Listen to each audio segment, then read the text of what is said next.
बिस्मिल्लाहिर्रहमानिर्रहीम। अस्सलाम वालेकुम dear students, I hope so all you are fine. Last lecture में हमने आर्किटेक्चर ऑफ कंप्यूटर्स के बारे में बात की थी, वॉन न्यूमन आर्किटेक्चर के बारे में बात की थी, उसके कंपोनेंट्स के बारे में हमने पढ़ा, उसके रिलेटेड हमने क्वेश्चंस को डील किया, एमसीक्यूज़ को डील किया और उसके अलावा उसके अंदर फर्दर कंपोनेंट जो आते हैं उनके बारे में हमने बात की थी। सेम एज इट इज़ हम लोग जो है वो उसके कंपोनेंट्स के बारे में तो हमने बात कर ली, हमने उनकी वर्किंग के बारे में भी बात कर ली, उनसे रिलेटेड जितने भी हमारे पास उनके बिटवीन में क्वेश्चंस आ रहे थे उनके बारे में भी बात कर ली। अब यहाँ पर हम लोग उन कंपोनेंट्स की वर्किंग के बारे में पढ़ेंगे, जैसे हमारे पास कंप्यूटर कैसे जो है वो डाटा को सेंड करता है, कैसे डाटा को रिसीव करता है और उसके अलावा इसके इन बिटवीन जो प्रोसेसेस होते हैं उनके बारे में हम बात करेंगे। क्योंकि हमारे पास हमने सिर्फ और सिर्फ अभी के लिए उसके मॉडल को पढ़ा है कि हमारे पास एक वॉन न्यूमन आर्किटेक्चर में क्या क्या कंपोनेंट्स होते हैं, उन कंपोनेंट्स की काम क्या होते हैं। अब इसी तरह हम लोग अब डिटेल में डाटा की वर्किंग के बारे में पढ़ेंगे कि डाटा हमारे पास सेंड कैसे किया जाता है, डाटा रिसीव कैसे किया जाता है और उसके अलावा इन डिटेल हम सारी चीज़ों को डिस्कस करते हैं। अब आज का जो टॉपिक हमारे पास है वो हमारे पास है वर्किंग के बारे में। अब वर्किंग का मतलब हम लोग इसके अंदर चार चीज़ों को डील करते हैं। वो चार चीज़ें हमारे पास कौन सी हैं? फैचिंग, डिकोडिंग, एग्जीक्यूशन एंड लास्ट हमारे पास क्या है? स्टोरिंग। अब सबसे पहले कंपोनेंट की तरफ ज़रा मूव करते हैं। सबसे पहले हम लोग देखते हैं कि फैचिंग क्या करता है। फैचिंग का मतलब ये है कि किसी चीज़ को गेट करना, कोई इंफॉर्मेशन लेना, इसको हमारे पास क्या कहलाता है? फैचिंग कहलाता है। अब अगर फैचिंग को हम लोग कंप्यूटर से रिलेटेड देखें तो हमारे पास किस तरह से काम करता है उसको देखते हैं।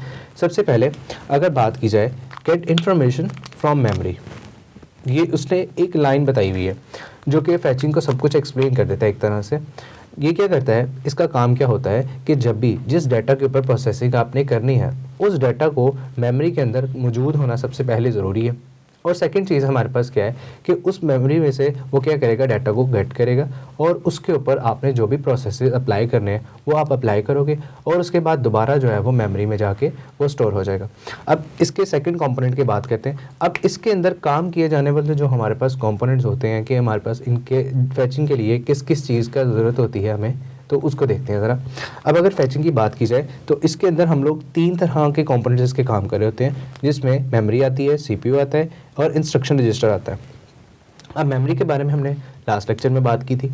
मेमोरी में हमारे पास क्या आता है? रैम आता है, जो कि क्या करता है, आपके डाटा को स्टोर करने में हेल्प आउट करता है। अब इसी तरह हमने सेंट्रल प्रोसेसिंग यूनिट की भी बात की थी, जिसमें हमारे पास हमने देखा था कि इसके दो मेन कंपोनेंट्स आते हैं, एक ALU कंपोनेंट होता है और एक हमारे पास कंट्रोल यूनिट होता है। अब ये हमारे पास जो इंस्ट्रक्शन रजिस्टर है ये एक नई चीज़ है। क्या मतलब इंस्ट्रक्शन रजिस्टर क्या होता है? अब अगर इंस्ट्रक्शन रजिस्टर की समझे जाए तो रजिस्टर का मतलब क्या होता है कि हमारे पास जो कंप्यूटर है वो हमारे पास रजिस्टर्स की फॉर्म में इस तरह से एक, अगर फॉर एग्जांपल ये CPU हमारे पास, ये क्या करता है, रजिस्टर्स की फॉर्म में आपके डाटा को स्टोर करता है। अब वो डाटा जो है हमारे पास इंस्ट्रक्शन रजिस्टर कहलाता है, क्योंकि उसके अंदर इंस्ट्रक्शन पड़ी होती है। वो रजिस्टर हमारे पास कभी भी गेट किया जा सकता है, उसके अंदर से इंफॉर्मेशन गेट की जा सकती है, उसके ऊपर कोई प्रोसेस अप्लाई किया जा सकता है और उसके अलावा फर्दर हम डील करते हैं। अब नेक्स्ट देखते हैं ज़रा। नेक्स्ट हमारे पास क्या आ गया? Register store data that can be get any time. सबसे पहले वही जो मैंने आपको बात बता दी अभी कि हमारे पास रजिस्टर क्या करता है, डाटा को स्टोर करता है, जिसके अंदर की इन्फॉर्मेशन को आप कभी भी गेट कर सकते हो। ज़रूरी नहीं है कि आप कल करो परसों करो, एनी टाइम जब भी आप कंप्यूटर को ऑन करो आप रजिस्टर के अंदर पड़ी हुई इन्फॉर्मेशन को देख सकते हो, रिट्रीव कर सकते हो या फिर उसके ऊपर ऑपरेशन भी अप्लाई कर सकते हो। ठीक है, अब नेक्स्ट देखते हैं। नेक्स्ट हमारे पास क्या आ रहा है? डिकोडिंग। डिकोडिंग का मतलब क्या हुआ? अब डिकोडिंग का मतलब ये है, आपने डाटा को फैच कर लिया, अब उसके ऊपर जो इंस्ट्रक्शन अप्लाई करनी है, जो आप लोगों ने काम अप्लाई करना है, वर्किंग अप्लाई करनी है, वो हमारे पास क्या होती है? डिकोडिंग होती है। अब फैचिंग में क्या होता है कि हम लोग डाटा को फैच करते हैं, डाटा को हमने ले लिया, डाटा हमारे पास आ गया, अब उस डाटा के ऊपर क्या क्या प्रोसेसेस हमने अप्लाई करने हैं वो हमारे पास उसकी जो डिटेल होती है वो हमारे पास डिकोडिंग कहलाती है। डिकोडिंग हमारे पास सबसे पहले इसका जो मेन कंपोनेंट है वो हमारे पास क्या है? कंट्रोल यूनिट है। इसका काम क्या होता है कि आपकी डाटा को जो फैच किया गया है उसके ऊपर प्रोसेसेस जो अप्लाई करने हैं उस प्रोसेसेस को डिकोड करना, उन प्रोसेसेस को देखना कि क्या ये प्रोसेस हम अप्लाई कर भी सकते हैं कि नहीं।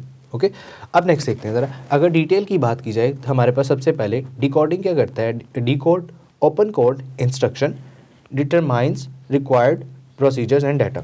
अब ये क्या करता है? सबसे पहले आपके पास इंफॉर्मेशन आई, अब उस इंफॉर्मेशन को डिकोड करेगा कि इसके ऊपर ये हम इंफॉर्मेशन के ऊपर कौन कौन से प्रोसेस अप्लाई होने हैं। अब उसके बाद उसको ओपन कोड करेगा, डिकोड करने के बाद उसको समझा देगा कंप्यूटर को कि आपने इस तरह से इस स्टेप्स को यूज़ करते हुए इस इंस्ट्रक्शन को आप लोगों ने आगे नेक्स्ट देखना है। अब हाँ, यहाँ पर अगर फॉर एग्जांपल मैं कहता हूँ मेरे पास डाटा पड़ा हुआ था, टू रजिस्टर्स में हमारे पास 2 वैल्यूज़ पड़ी हुई थी। एक R1 रजिस्टर में हमारे पास 2 पड़ा हुआ था, एक R2 रजिस्टर में हमारे पास 2 पड़ा हुआ था। अब हमारे पास इन्फॉर्मेशन आई, इन्फॉर्मेशन हमने देख ली।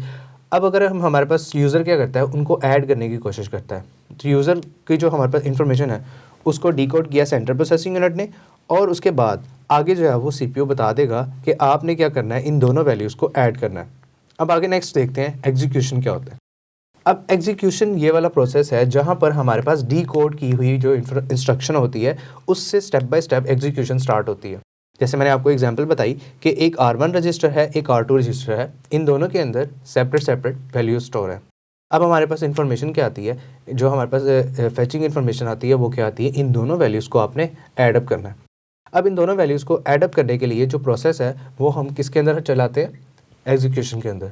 अब एग्जीक्यूशन के अंदर सबसे पहले हम डिस्क्रिप्शन को डील करते हैं।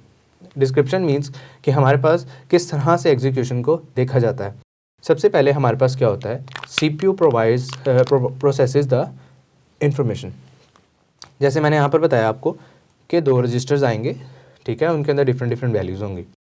अब यहाँ पर एग्जीक्यूशन में हमारे पास क्या करेगा, CPU इस इंस्ट्रक्शन को, इस स्टेप बाय स्टेप हमारे पास एल्गोरिथम को डील करेगा और इन दोनों वैल्यूज़ को, रजिस्टर 1 की वैल्यू और रजिस्टर 2 की वैल्यू को ऐडअप कर देगा। ओके, अब ऐडअप करने के बाद नेक्स्ट किसी थर्ड रजिस्टर के अंदर उस वैल्यू को स्टोर कर देगा। फॉर एग्जांपल इसका आंसर हमारे पास आया 4। अब वो क्या करेगा, इस 4 वैल्यू को रजिस्टर 3 के अंदर स्टोर कर देगा। ना वो रजिस्टर 2 की वैल्यू को डिस्टर्ब करेगा, ना वो रजिस्टर 1 की वैल्यू को डिस्टर्ब करेगा। वो एक नया मेमोरी सेल बनाएगा और उस मेमोरी सेल के अंदर आपकी नई वाली वैल्यू को स्टोर कर देगा। ओके, अब नेक्स्ट देखते हैं। अब इसके अंदर जो हमारे पास एग्जीक्यूशन के अंदर जो कंपोनेंट्स इन्वॉल्व होते हैं उन कंपोनेंट्स को देखते हैं। अब इन कंपोनेंट में हमारे पास 2 तरह के कंपोनेंट्स आते हैं। एक हमारे पास क्या है, ALU, एक हमारे पास क्या है, कंट्रोल यूनिट। अब ALU के बारे में हमने पहले भी बात की थी कि ये क्या करता है, जो मैथमेटिकली आप लोग के ऑपरेशन अब परफॉर्म होते हैं जिनमें हमारे पास क्या क्या आ जाता है। जैसे आप लोग कोई भी वैल्यू को ऐड करना चाहते हो, कोई भी वैल्यू को माइनस करना चाहते हो, मल्टीप्लिकेशन करना चाहते हो, यहाँ पे डिवीजन करना चाहते हो, इन सारी की सारी प्रोसेसेस को कौन डील कर रहा होता है, अरिथमेटिक लॉजिक यूनिट डील कर रहा होता है। अब नेक्स्ट तरह देखते हैं कि हमारे पास डिटेल के अंदर वो हमें क्या बता रहा है कि एग्जीक्यूशन की डिटेल हमारे पास किस तरह से वर्क करती होती है। अब अगर इसकी बात की जाए तो इसके अंदर हमारे पास क्या है, arithmetic logic unit carries out mathematical and logical calculation. जैसे मैंने आपको अभी बताया कि हमारे पास अरिथमेटिक लॉजिक यूनिट क्या कर रहा होता है कि आपकी मैथमेटिकल कैलकुलेशंस को देख रहा होता है और उसके अलावा हमारे पास जो है वो लॉजिकल कैलकुलेशंस को परफॉर्म कर रहा होता है। इसका मेन काम हमारे पास यही होता है कि इन दोनों चीज़ों को परफॉर्म करना या फिर इन दोनों चीज़ों में जो भी आपके प्रॉब्लम्स आ रही हैं इनको सॉल्व आउट करना। अब नेक्स्ट जो हमारे पास कंपोनेंट यूज़ हो रहा था वो था कंट्रोल यूनिट। अब कंट्रोल यूनिट क्या करता है, हैंडल डाटा ट्रांसमिशन। ये क्या करता है, इसका काम क्या होता है कि आपके डाटा को ट्रांसमिट करने में हेल्प आउट करता है। ये हमारे पास क्या है कि डाटा को हैंडल करेगा कि हमारे पास डाटा सही जगह से उठाया जा रहा है और डाटा को सही जगह पे जो है वो पेस्ट किया जा रहा है। अब यहाँ पर यूजेज की बात आ जाती है कि हमारे पास, जैसे हमने प्रीवियस एग्जाम्पल के अंदर हम डील कर रहे थे कि हमारे पास डाटा को R1 से ही पिक किया जाए और हमारे पास डाटा को R2 से ही पिक किया जाए। इन दोनों वैल्यूज़ को ही हमने यूज़ करते हुए हमने जो है वो अपने ऑपरेशन को परफॉर्म करवाना। अब अगर देखें, हमने यहाँ से डाटा R1 से पिक कर लिया, R2 से पिक कर लिया। अब कंट्रोल यूनिट क्या करेगा, चेक करेगा क्या डाटा R1 से ही पिक किया गया है, और सेकेंडली वो दूसरा भी चेक करेगा क्या डाटा R2 से ही पिक किया गया है कि नहीं। अब थर्ड पे वो नेक्स्ट क्या देखेगा, जो हमारे पास प्रोसेसेस थे, एग्जीक्यूशन थी, वो अप्लाई हो गई। अब उसके बाद मैंने क्या बताया था कि हमारे पास एक नए रजिस्टर के अंदर जो हमारे पास वैल्यू होती है स्टोर की जाती है, पुराने रजिस्टर्स को बिल्कुल भी छेड़ा नहीं जाता। अब अगर यहाँ पर वो क्या करेगा, R3 के अंदर फिर आपके डाटा को स्टोर कर देगा जो कि एक नया रजिस्टर है। अब ये सारे प्रोसेस को देखना, डाटा को ट्रांसमिशन, डाटा को उठाने से लेकर, डाटा को पेस्ट करने से लेकर, डाटा को यूजेज से लेकर, ये सारा का सारा काम हमारे पास कौन कर रहा होता है, कंट्रोल यूनिट कर रहा होता है। अब यहाँ तक कंट्रोल यूनिट हमारे पास हेल्प आउट करता है कि डाटा को सारी चीज़ों से देखता है कि हमारे पास डाटा सही तरह से आए, डाटा सही तरह से रिट्रीव हो, उसके बाद उसके ऊपर प्रोसेस बिल्कुल ठीक तरीके से हो, और आगे जो है वो हमारे पास फर्दर डाटा की स्टोरेज भी बिल्कुल ठीक तरीके से हो। ठीक है, अब नेक्स्ट देखते हैं। नेक्स्ट हमारे पास लास्ट जो हमारे पास पॉइंट है वो पॉइंट क्या है, स्टोरिंग के रिलेटेड।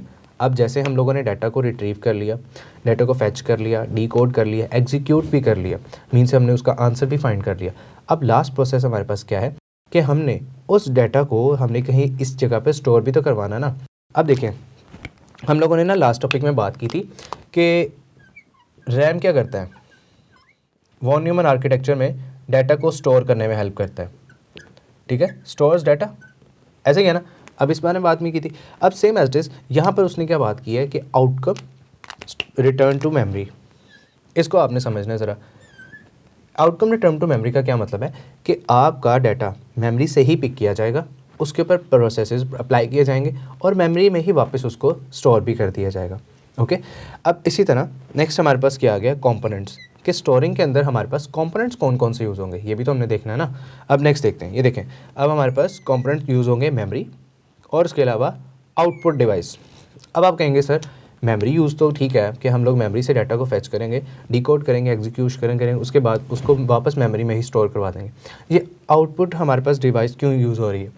अब आउटपुट डिवाइस आप लोग खुद ही सोचें कि जब तक आपको नज़र ही नहीं आएगा कि आपका डाटा कहाँ कहाँ से यूज़ किया जा रहा है और कहाँ कहाँ पे स्टोर किया जा रहा है, तो आपको कैसे पता चलेगा कि जो प्रोसेस आपने अप्लाई करना था वो प्रोसेस अप्लाई हुआ भी है कि नहीं। अगर फॉर एग्जांपल आपने क्या करना है, आपने जो है वो youtube.com पे जाना है, ठीक है, आपने जो है वो पेन अकेडमी वाली आपने चैनल ओपन करना है। अब वहाँ पे आपने जो है वो ये प्रोसेस से गुजर के जाना है, मीन्स कि आप क्या करोगे, सबसे पहले यूट्यूब का ओपन करोगे, फिर उसके बाद सर्च बार में जाओगे, अकेडमी का नाम लिखोगे, अब उसके बाद आप किसी भी जो है वो लेक्चर को अगर सुनना चाहते हो उसको सुनोगे। अब ये प्रोसेस सारा का सारा अगर आपको नज़र ही ना आए तो आप कैसे श्योर होंगे कि हमारे पास हम लोग प्रोसेस बिल्कुल सही तरीके से गुजरे हैं कि नहीं। इसीलिए हमारे पास आउटपुट डिवाइस बहुत ज़्यादा ज़रूरी होता है।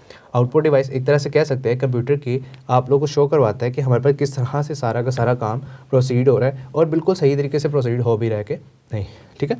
अब नेक्स्ट देखते हैं स्पेसिफिकेशंस। स्पेसिफिकेशन में हमारे पास वही display where the data store, आपको बताता है कि डाटा कहाँ पे स्टोर हो रहा है, डाटा कहाँ से रिट्रीव किया जा रहा है, डाटा कहाँ पे फेच किया जा रहा है। अब ये सारा का सारा काम देखना और परखना हमारे पास क्या होता है, हम लोग स्टोरिंग डिवाइस के अंदर देख रहे होते हैं, ठीक है। अब यहाँ पर हमने सारी की सारी चीज़ों को एक बार फिर से देख लेते हैं। जैसे हमने कहा कि फैचिंग का काम क्या है कि डाटा को फैच करना, ठीक है, गेट करना, डाटा फैच कर लिया। अब उसके बाद मैंने उस डाटा के ऊपर फॉर एग्जांपल हमने एडिशन का प्रोसेस अप्लाई करना था। ये क्या करेगा, आप एग्जीक्यूशन वाले कंपोनेंट को बता देगा कि आपने इस तरीके से इस चीज़ को प्रोसेस करना है। अब एग्जीक्यूट भी हो गया, लास्ट पे हमारे पास क्या आ गया, ये डाटा कहीं ना कहीं जगह पर स्टोर भी हो गया। ये थे हमारे आज के टॉपिक्स। आई होप सो कि आप लोग को बिल्कुल अच्छे से समझ आ गए होंगे। आज के लिए बस इतना ही। अल्लाह हाफिज़।